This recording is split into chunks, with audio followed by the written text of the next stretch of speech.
prefer that when I say leadership, you make it my definition of leadership. Because, Honorable Minority Leader, this I have said on so many occasions. Out of deference, I will give you one bite. But please, both sides of leadership. Leadership means you decide who will ask questions. Minority Leader, you may proceed. Mr. Speaker, maybe I'll make an application for you to review your definition of leadership. Each member of leadership is on his own here as member of parliament and is entitled to play his role as member of parliament. And honorable Minority Leader, if every member of leadership were to ask a question, it would not work. Minority Leader, I give you the opportunity, take it. Mr. Speaker, in fairness, one question for the Minority Leader will not be enough. If you are not pleased to let me proceed, I don't mind. Honorable Majority Leader, you may ask, or Majority Leadership, and you all understand my collective expression leadership. Honorable Majority Leadership, you may ask your questions as to who should ask. Mr. Speaker, I have no question. No question for Majority Leadership. Very well, thank you very much. Honorable Minister, thank you very much for attending to the House.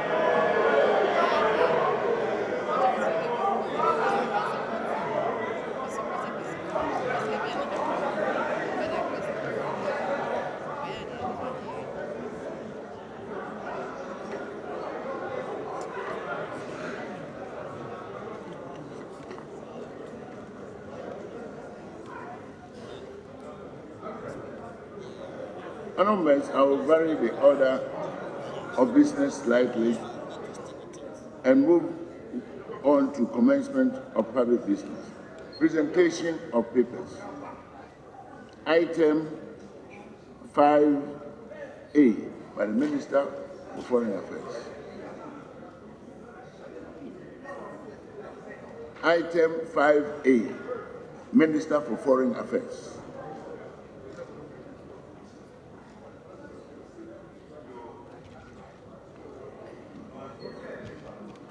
Mr. Speaker, the Minister responsible for Foreign Affairs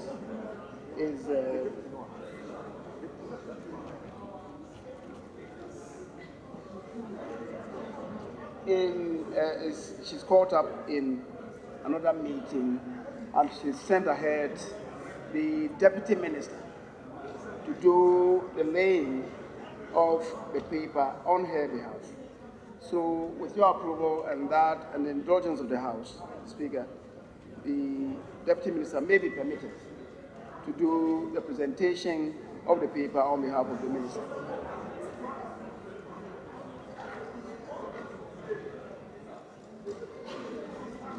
Honorable Minority Chief Whip, are you opposed to... Thank you, Mr. Speaker. Mr. Speaker, unfortunately, I kept Sunday, you couldn't catch Honorable Minority Leader. Mr. Speaker, Honorable it is important that Minority the Leader. Speaker respects the front bench of the minority. Why do you want to couple us?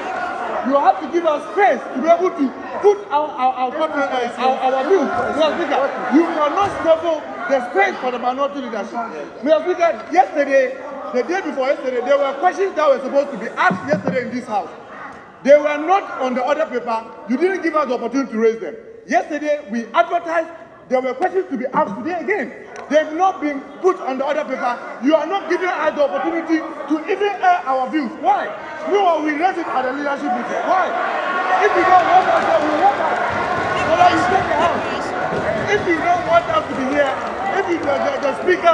if the Speaker thinks we should not be here to air our views and concerns of our side, we will be ready to walk out so that you can't have the business with only the majority. Why?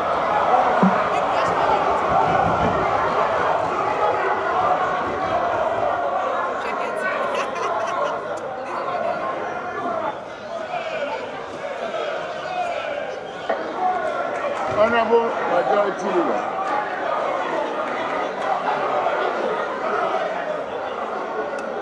Honorable Majority Leader.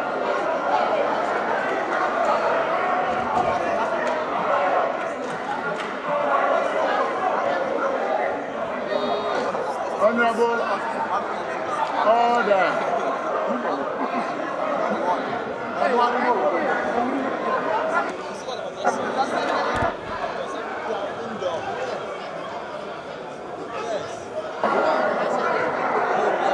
Honorable Majority Leader.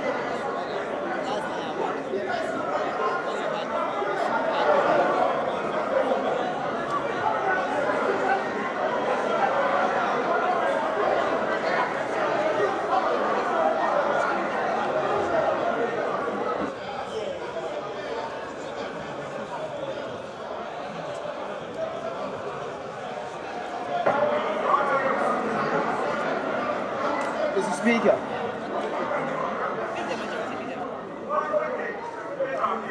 Mr. Speaker,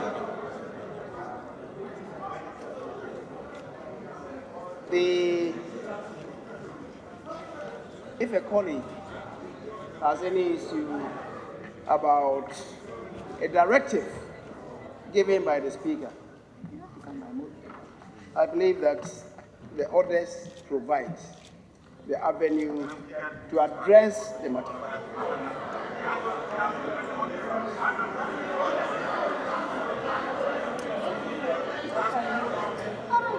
Mr. Speaker, our orders, Order 93.5 provides the conduct of Mr. Speaker, members, the Chief Justice, and judges of the Superior Court of Judicature shall not be raised, except upon a substantive motion, The Speaker, so the orders provide sufficient avenues to redress any grievance of a member. This is a house of rules and procedure. It's a house of rules and procedure. Mr. Speaker, so if my colleague, the Chief Whip for the minority, is unhappy about a directive or a ruling by the Speaker, the avenues are open to the person. And I think it would be wrongful for the member to rise up and be referring to the conduct of the Speaker, not on a substantive motion, and at the same time be banging the table. The Speaker, that is unacceptable. That is unacceptable. And I would not, Mr. Speaker, I will not press for the referral of the conduct of the member. I will not want to do that, because I think that we must be tolerating one another.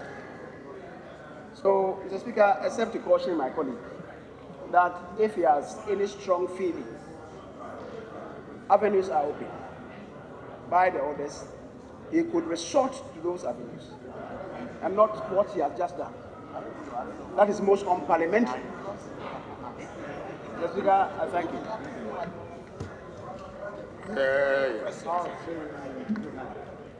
Honorable Minority Leader. Mr. Speaker, yes, this House is governed by rules, and this House is governed by standing orders. But, Mr. Speaker, when we rise, Order. Mr. Speaker, when I rose, I specifically, and I want the Hansard if you want to print it for you, I said, I will make an application to contest your ruling. It was respect for the rules. Go back to the Hansard. A moment ago, when I rose, I deliberately chose my words. I said, I will make an application because I was unhappy about your ruling. But because I respect the rules, I serve you notice that I will make an application. Mr. Speaker, when the Honorable Whip rose, Mr. Speaker, you are head of this organ of government. You are master, we are masters of our own rule. You are chief supervisor of the rules. Mr. Speaker, when I rose, you know the essence of parliamentary question is significant and integral to the exercise of oversight. Your refusal to allow me, even as minority leader, to proceed can only be an effort to stifle oversight. But you did. Mr. Speaker, he has been here before. Someday he may be here again. As minority leader, if you want, we will print copies of what you stood here and said and questioned of ministers. Not one, not two. So, Mr. Speaker, in the exercise of your authority, be guided by Article 29. Yes. In the exercise of your authority. In the exercise of your authority.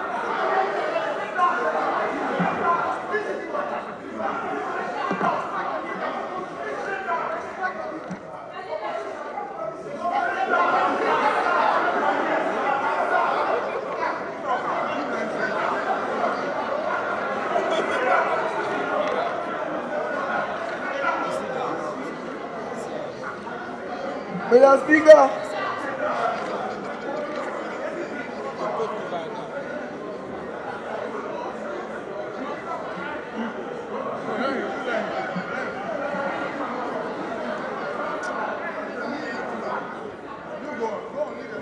Mr. Speaker, so we respect you as chair of this House. We have a responsibility as leadership to support you in maintaining order in this House. Even when you deny, Honorable minority, even when you have made an indication to contest a ruling. Absolutely. Do you want to make your argument here and now? If not, if you may please take your chair and in the appropriate manner proceed with what you intend to do. Honorable members, you all know that at the end of questions, I give a different, separate opportunity to leadership of both sides to ask questions. You know that I have consistently made it clear to both sides of the House, majority and minority, evidenced by Hansard, that no one will be allowed a double bite at the cherry, as I have said on many occasions, to both the minority and the majority. In all honesty, you all know that. So at that point, you decide whether it will be the majority leader, deputy majority leader, or whoever should ask the question. And you know it very well. Therefore, let me make it very clear that this furor was most unnecessary, and that in future, what is going to happen is no leadership shall have a double bite at the cherry. Thank you very much. And in fact, this is one of the occasions where most members have been allowed to ask as many questions as possible. And in fact, the majority of questions were deliberately allowed from the minority side, as we borne out by Hansard, all to ensure there is good governance. In future, I trust that this kind of reaction will not occur. Otherwise, we may have to follow our relevant rules.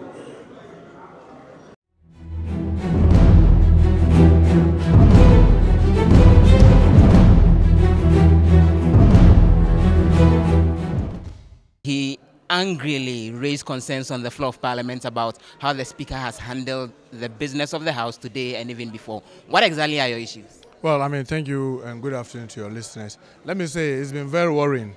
It is the wish of all of us that we get former MPs to be speakers, hoping that they will help broaden the frontier of democracy in our country. But it's just too unfortunate that the current speaker, Professor Michael Quay, is frustrating the minority. He is really, really frustrating us.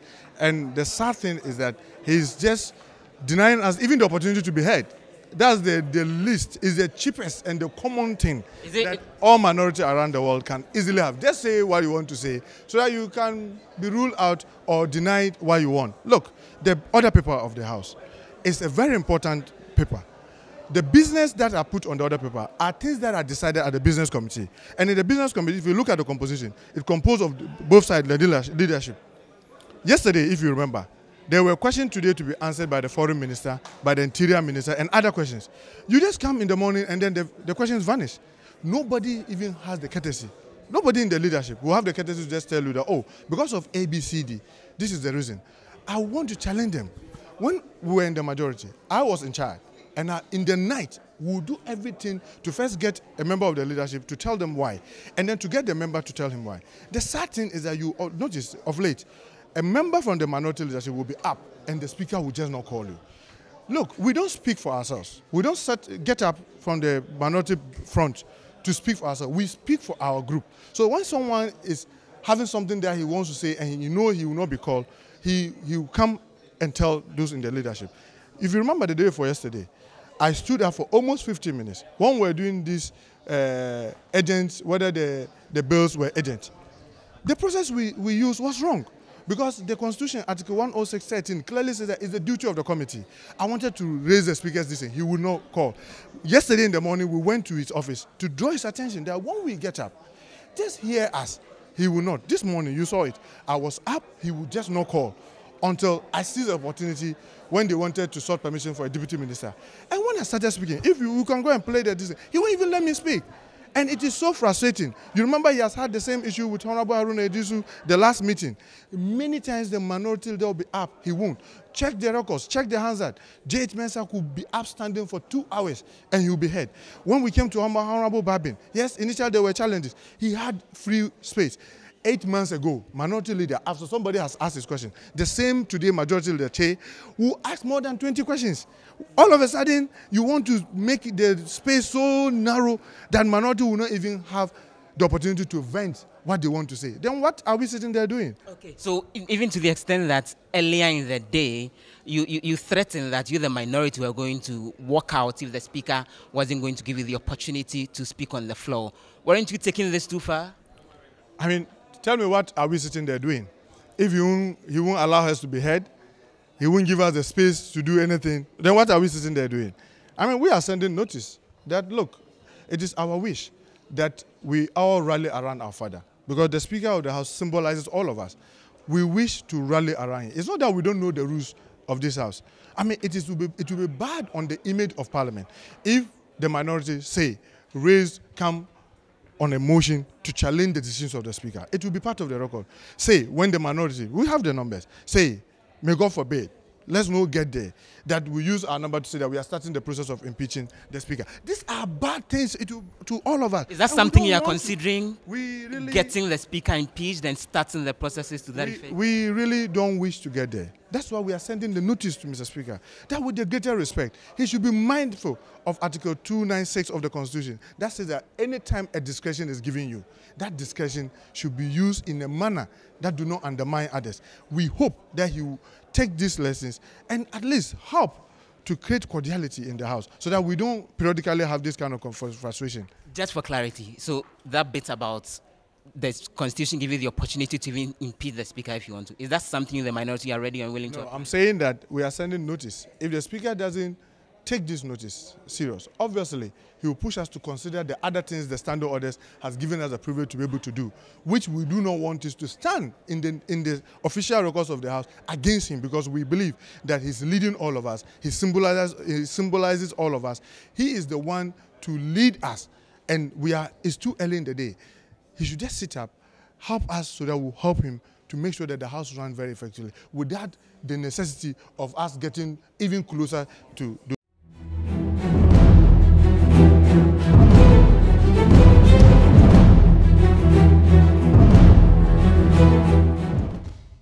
Usually, when it comes to that level, leadership would consult. Sometimes the leader himself may not have anything to say.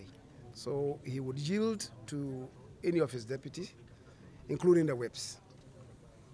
So when the speaker said so today, you saw the Honorable Muntaka got up and asked 2 questions. Then he said, in that regard, if they have exhausted their chance, he will move to the majority.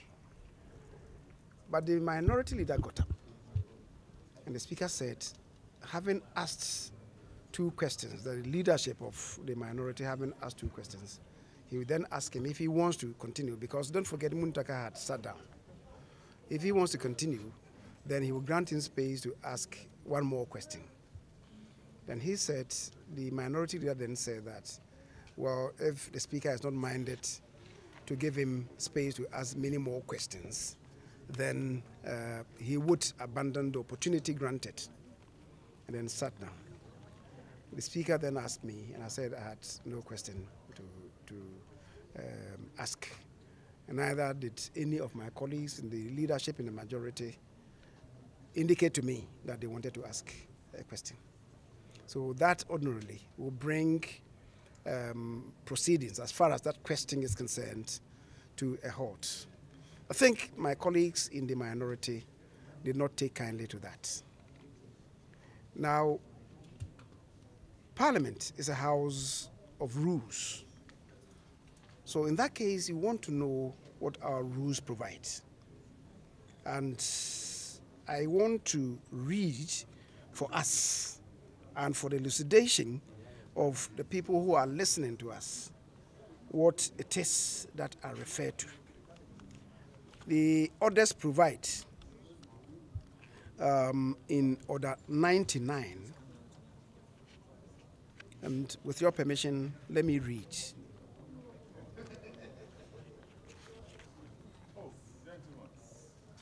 Order 99 of our rules of procedure.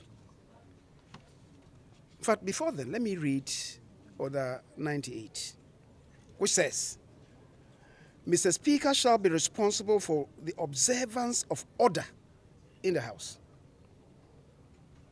and of the rules of debate, and his decision upon any point of order shall not be open to any appeal and shall not be reviewed by the House except upon a substantive motion made after notice. That is a rule. Of course, in ensuring order in the House, the leadership of both majority and minority assist the Speaker to ensure or to maintain order in the House. I would also read for you Order 93. And 93 provides that is, if the Speaker makes a ruling or gives a directive and you don't appreciate it, you don't go banging tables. As a leader of the House, you may express your discomfort, but you know the processes. Indeed, Order 93(5) provides the conduct of Mr. Speaker, members of Parliament, the Chief Justice and Justices of the Superior Court of Judicature shall not be raised. That is, even if you are dissatisfied with it, you don't raise it except upon a substantive motion and in any amendment, question to a member or remarks in a debate on a motion dealing with any subject matter, any reference to the conduct of the persons mentioned shall be out of order. So if the Speaker makes a ruling or gives a directive and you don't appreciate it, you think that you are dissatisfied with it, the resort to you is to come by a substantive motion, especially if you're a leader of the House who should know the rules. Now, so if you get up and you are banging tables and using offensive language and pointing fingers at the speaker, that cannot be accommodated in the House. As I said, I had every right to raise the issue and tell Mr. Speaker that our colleagues were out of order. But I said I wasn't going to press that. Indeed, Order 93(2) provides, it shall be out of order to use offensive, abusive, insulting, blasphemous, or unbecoming words, or to impute improper motives to any other member or to make personal allusions. So once the Speaker makes that, that is the rule. And as leaders who are supposed to assist the Speaker in maintaining order in the House, we shouldn't be the source of confusion in the House. Again, I would want to read for you Order 30 of our standing orders. Order 30 provides, and I read for you in particular 30C. The following acts or conduct shall constitute a breach of privilege or contempt of Parliament. And C provides flagrant, persistent, or willful disobedience of the general rules or orders of the House. So if you're a leader and you are doing that, you know you can be cited for contempt. And yet, because we want to be very consensual, I decided not to raise this matter. These matters that are related to, because I didn't want to poison the atmosphere all the more for us. And so I saw them call you. I don't know what they've told you, but this is a house of rules. Yes. This is a house of rules. It's a house of order. Yes. And I do not think that it would be helpful if I allowed you to be misled or held hostage to have truths and patented untruths. I thought it is important for me to draw attention. And all these that I've pointed out to you, please go and read them. You understand what I mean. The following acts or conduct shall constitute a breach of the privilege or contempt of Parliament. And 30J provides attempted intimidation by threats of members. So that threat in itself constitutes a contempt of Parliament. They don't even want to read the law and read and appreciate the rules that we are supposed to operate by. When questions come to be asked, you will see how people are given space to ask questions, right? As many people as possible. Sometimes I have to be signaling to the Speaker that we are given 1 hour under our rules to ask questions. Sometimes 1 hour, there may be about 6 questions. And then one question, he will allow for about 30 minutes to be expended on one question. So I will signal to him that, no, we are eating too much into the time of question time. But he wouldn't mind me. I take it in my stride. Because the man wants to broaden the horizon of democratic governance, and especially to allow Parliament to exercise its oversight responsibility.